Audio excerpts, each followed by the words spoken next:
오늘 우리에게 주시는 하나님의 말씀 로마서 9장 14절에서 29절까지 말씀입니다.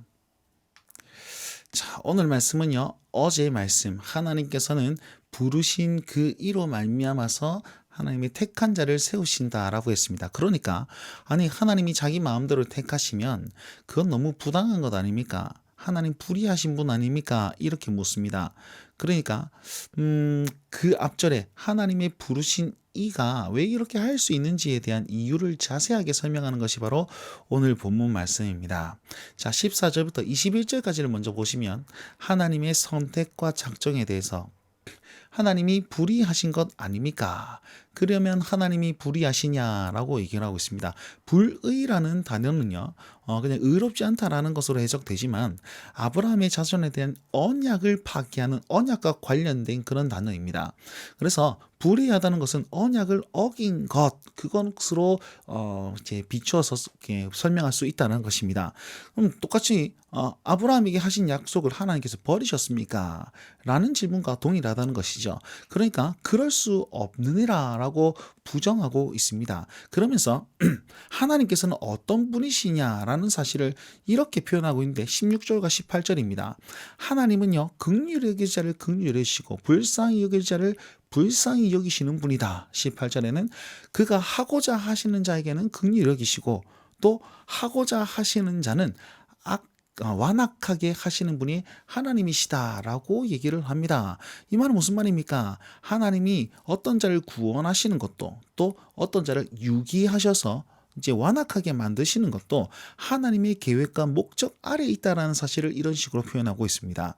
그래서 온 땅의 구원과 유기라고 표현했고 내버려 두었다. 죄 가운데 내버려 두었다는 겁니다. 하나님은 죄를 짓게 만드신 분이 아닙니다.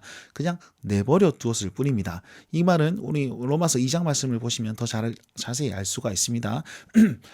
내버려 두었습니다. 그러면서 예를 드는데 바로를 예를 드는 거예요.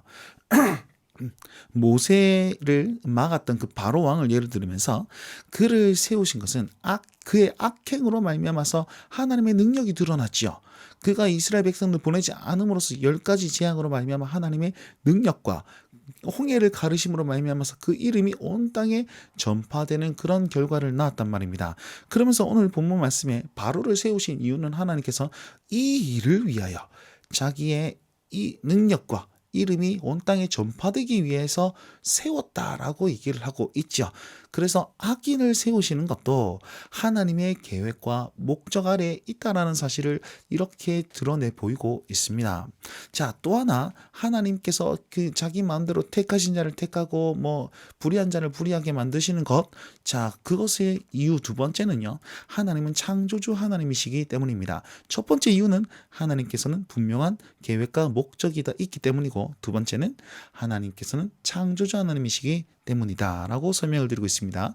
자, 하나님의 선택대로 하실 수 있는 분. 왜요? 그분은 창조주이기 때문에 그분이 다 만들었는데 자기 뜻대로 한다는데 뭐가 문제입니까?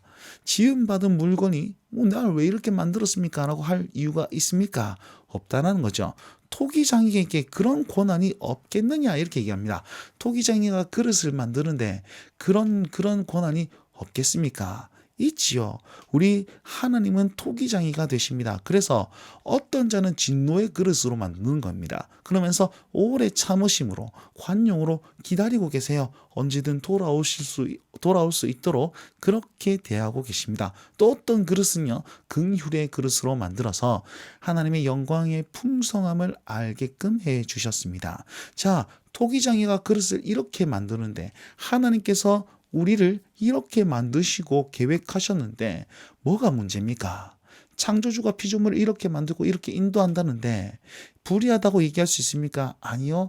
창조주의 그 뜻대로 만들어진 우리는 바로와 같이 악한 일에 사용될지라도 하나님께서는 의롭게 됩니다. 왜? 그분의 목적대로 이루어 나가시고 그분의 창조대로 그들은 순종했기 때문입니다. 그래서 불신자들은 하나님께 영광을 어떻게 돌리는지 압니까? 심판받음으로 하나님께 영광을 돌립니다. 이걸 꼭 기억하십시오. 신자들은 예배로 영광 돌리고 이렇게 악인들은 불신자들은 심판받음으로 하나님을 인정함으로써 영광 돌린다는 것입니다.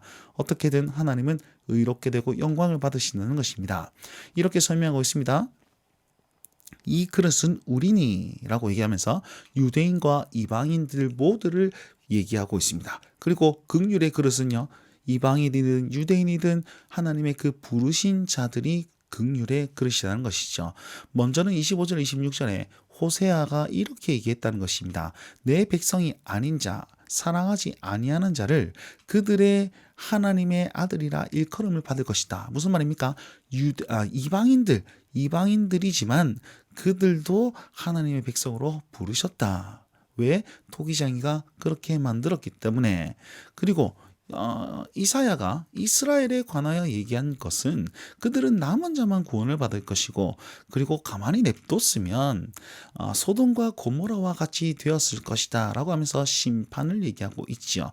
자, 택함받은 그런 민족이지만 그럼에도 불구하고 구원의 자리로 나가지 못하는 그런 자들을 또한 얘기하고 있습니다. 그 핵심 맥락은 무엇입니까? 하나님이 부르신 자들을 그렇게 사용하신다라는 것입니다.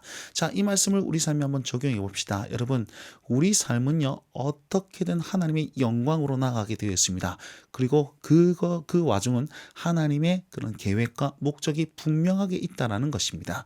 그래서 신자들은 하나님께 삶으로, 성화의 삶으로, 예배의 삶으로 영광을, 불신자들은 심판받음으로 영광을 하나님께 돌릴 것입니다. 여러분, 어느 자리에 설 수 있습니까? 또 그리고 내 주변에 심판으로 향하는 그런 자들은 없습니까? 긍휼히 여길 수 있는 마음으로 하나님 그들을 돌이켜 달라고 또 기도하며 전도해야 되지 않겠습니까?